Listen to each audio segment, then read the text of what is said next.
আসসালামু আলাইকুম। আশা করি যে যেখান থেকে আমার ভিডিওটি দেখছেন, ছোট হলে আমার আদর স্নেহ ভালোবাসা, আর বড় হলে আমার সালাম। আশা করি সবাই ভালো আছেন। আলহামদুলিল্লাহ, আমরাও আল্লাহর অশেষ রহমতে আপনাদের দোয়া ভালো আছি। এখন আমি আপনাদের মাঝে নতুন একটি ভিডিও শুরু করলাম। আমার ভিডিওটি কি তা দেখতে থাকুন, আমার সঙ্গে থাকুন। ভিডিওটি হলো আমার জ্যাঠাতো বাসুরের ছেলের বিয়েটা আগে হয়ে গেছে এবং মেয়েদের বাড়ির অনুষ্ঠান আগে হয়েছে, এখন ছেলেদের বাড়ির অনুষ্ঠান। তো দাওয়াত দিয়েছে আমাদেরকে। এখন দাওয়াতে যাইতে হলে তো আর খালি হাতে যাওয়া যায় না, তাই যে যে কথা সেই কাজ, চলে আসলাম বাজারে কিছু গিফট কেনার জন্য। সাথে আসছে আমার যা আর আমি, দুজন মিলে বাজারে আসলাম তাদের জন্য কিছু গিফট কেনার জন্য। ভাই আমি তো গরিব মানুষ, আমার সামর্থ্যে যা আছে তাই আমি কিনলাম। এই গিফটটা আমি কিনলাম ওদেরকে দেওয়ার জন্য। আর আমার যা কিনেছে আর একটা গিফট। তো ওই দুজনের সঙ্গে আছি, একসাথে আছি, দুজনে মিলে এখন গিফটটা নিয়ে নিলাম। আর আমার গিফট এখন র্যাপিং হতেছে। এ দেখেন, এটা হচ্ছে আমার জায়ের গিফট, ওটা র্যাপিং হয়ে গেছে আগে। তো এখন আমরা বাড়ি চলে আসি। এরপরে আমরা আমাদের যাওয়ার জন্য রেডি হইতেছি, কি জামা কাপড় পরবো তা নিয়ে নিতেছি। এখানে আমি এই 3 পিসটা পরবো, আর এটা আমার বড় মেয়ে রাহি পরবে। আর আর এখানে এগুলো আমার ছোট মেয়ে রূপাইদা পরবে। তো আমরা রেডি হইতেছি, সঙ্গে থাকুন সবাই। আমার পুরো ভিডিও জুড়ে আমার সঙ্গে থাকুন, দেখতে থাকুন। দেখতে দেখতে ভালো লাগবে, ভালো লাগা থেকে ভালোবাসা তৈরি হবে। তো সবাই আমাদের সঙ্গে থাকুন। এখন আমাদের রেডি, বেলা বাজে এখন 3টা, আমাদের রেডি। এটা গিফট, আমাদের গিফটটা নিয়ে নিলাম। আর দুঃখের বিষয় হলো আমার বড় মেয়ে যাইতেছে না, ও যাবে না। একটা কথা নিয়ে কাটাকাটি করি, ও আর যাবে না।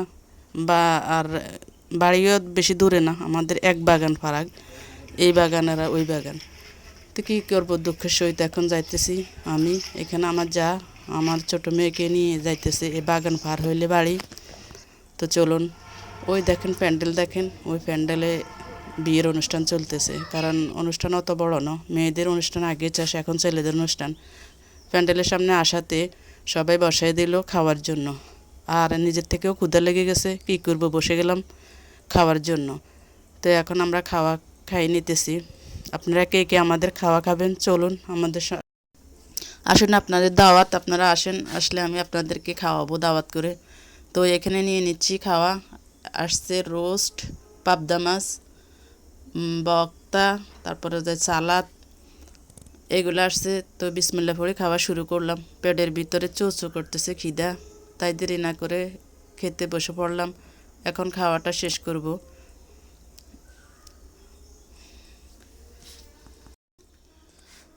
আর এদিকে আমার ছোটো মেয়েকে নিয়ে বসছি খাওয়ার জন্য। ছোটো মেয়ে প্লেটে হাতও দেয় না, শুধু কান্না করতেছে, ওর বাবার কাছে যাবে। কি করব, মেয়ের জন্য আমার খাওয়াটাও সুবিধা হইতেছে না। যদি মেয়ে পাশে কান্নাকাটি করে কিভাবে খাবো। এদিক দিয়ে আসে না বড় মেয়ে, তার জন্য চিন্তা। আবার এদিক দিয়ে ছোটো মেয়ে কান্না করে, কি করব। অনেক কষ্ট করে কিছু খেয়ে নিলাম। ওই দেখেন, ওইদিকে ওর বাবা বসছে, ওই টেবিলে ওর বাবা বসছে, ও শুধু কান্না করতেছে, ওর বাবার কাছে যাবে। ও আমাকে শান্তি মতো খাওয়াটাও খাইতে দিতেছে না। তো খেয়ে নিলাম।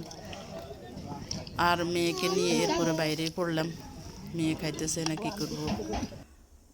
তো চলে আসলাম ঘরে আসি, বউ দেখবো, ছেলে দেখবো, কিন্তু ওটার হলো না। মেয়ে কান্নাকাটি করে, এদিকে বড় মেয়ে আসে নাই, তাকে তো যাই খাওয়াইতে হবে। এই জন্য আর দুঃখের বিষয় হলো, বউ আর ছেলেকে আপনাদেরকে দেখাইতে পারলাম না, কারণ সব কিছু তো সব জায়গায় হয় না, হয়তো বা হেরা নাও দেখাইতে পারে জন্য। আর দেখেন আমার মেয়ে কীভাবে কান্নাকাটি করে। দাঁড়াও, আসতেছে, তোমার বাবা আসতেছে। আমার বেবি কই? এই বেবি, এদিকে তাকাও, আমার দিকে তাকাও। রূপু, তাহলে আজকের মতো এখানে আল্লাহ হাফেজ, আসসালামু আলাইকুম। দেখা হবে নেক্সট ভিডিওতে।